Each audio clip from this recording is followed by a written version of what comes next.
Hi there. I am sitting in my yard right now watching the Blue Jays game. Just fucking enjoying summer. Like, hello, summer. Thank you for showing up finally. It's just so beautiful. We're so lucky. We're just so lucky. I've been working out this chart that I'm creating. I don't even know what the fuck to call this chart. But I've literally been charting and mapping our emotions, our core wounds, ways to connect internally to help us heal, how that healing improves the relationships in our lives. It's really cool. And I'm just going to keep making videos about it and talking about it. I did a TikTok live today, which was actually fun. It was different than what I expected. And I'm kind of like getting into the groove of what I want to do with this work now. I've kind of been in this space I guess ever since I got sick in 2018. Before that, since 2007, I had a, practice where I was doing energy medicine healing. I was teaching workshops. I was doing really cool stuff. And then when I got sick, it's like everything just it's like everything just got put into a washing machine. And I guess with the last, how many years has that been now? 8? That's 8 years. 8 years since I got sick the first time, I guess. It's been 8 years of me just putting everything back together and seeing what I'm keeping and seeing what I'm not keeping, seeing where everything goes, everything that I've learned, everything that I've visualized, everything that I've felt in my heart, seen in my, mind. It's all coming together. And so I'm starting to see how I want to work again.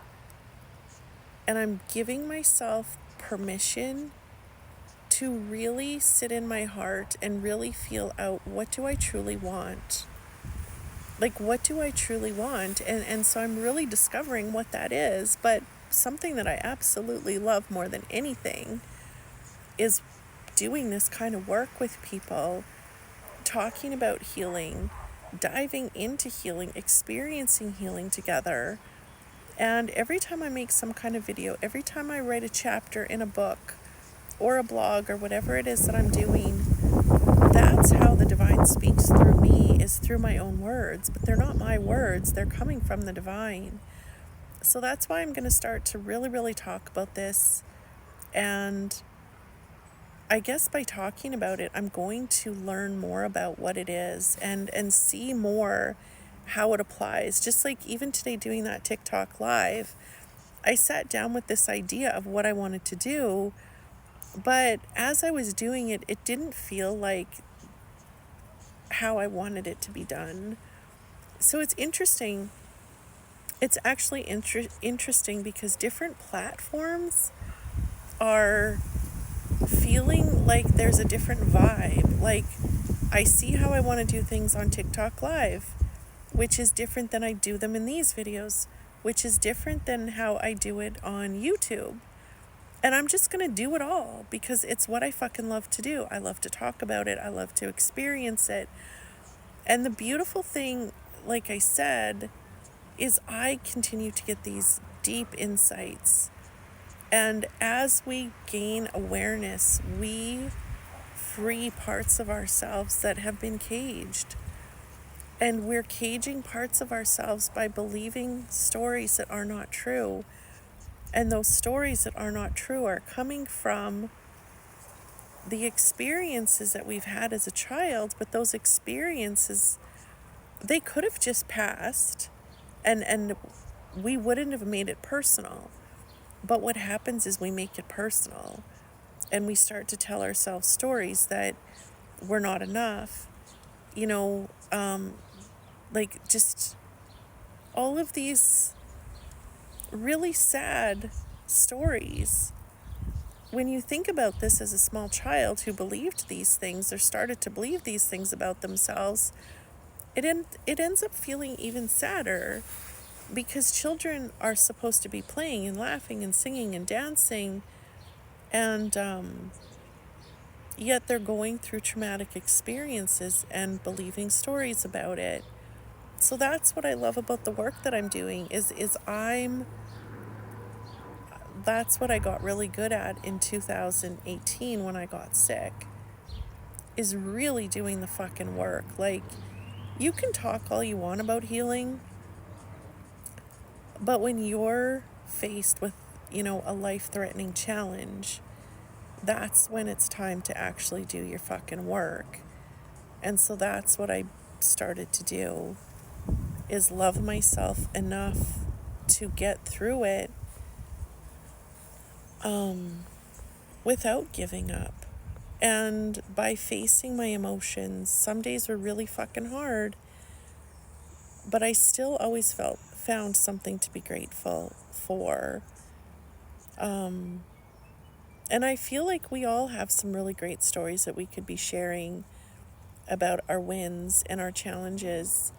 I think that there are so many fucking warriors out there, and it's time. That's what I love about this TikTok app, is that's how my feed is filled.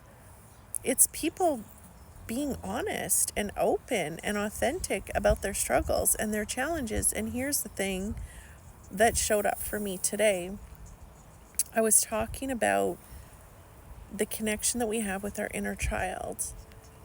And when we're connecting to our inner child, we can actually really sense this deep core wound of, I am not enough. So when we feel like we're not enough, we either we take one of two routes, but I don't even think that's the way to say it anymore, because what I'm actually feeling is we take all routes. Like, I don't feel like we just feel, like we need to hide. We also feel like we need to inflate. So in certain parts of our lives, we're going to hide ourselves because we don't feel good enough. But in other places in our lives, we're going to inflate ourselves because we don't feel good enough. But the root is still the same. And what happens when we're doing this is, what's showing is depression. That's where we hide, or that would be the result of, or that's where, what am I trying to say? That's where we're really fulfilling this need to hide. Because we become depressed, we don't, that's literally us taking a time out from life. We don't know that that's what we're doing, but that's what is showing up, is that we feel like we need to hide. And so that's that. Not all depression, but a lot of depression would come from that. And the other side of that coin is pretending that everything's okay and always showing that brave face. Depression is something that we actually treat. Pretending that you're okay means you don't get treated, because you're telling everybody you're okay, but what you're actually doing is preventing yourself from being held and encouraged and accepted and loved, which is what the word heal means to me. So think about your childhood. Think about your teenage years. Think about when you were a young adult. Think about your life now. Think about the times that you were told to suck it up. Don't tell anybody the family is fighting. Don't tell anybody that you're sad. But when you tell someone you're sad, or you're lonely, or you're frustrated, or you're scared, what that person usually does is they hold you, they encourage you, they accept you, and they love you, which is what healing is. When we're pretending we're okay, we're not getting that, which means we stay stuck, which causes depression, which causes anxiety, which causes so many things that we're dealing with.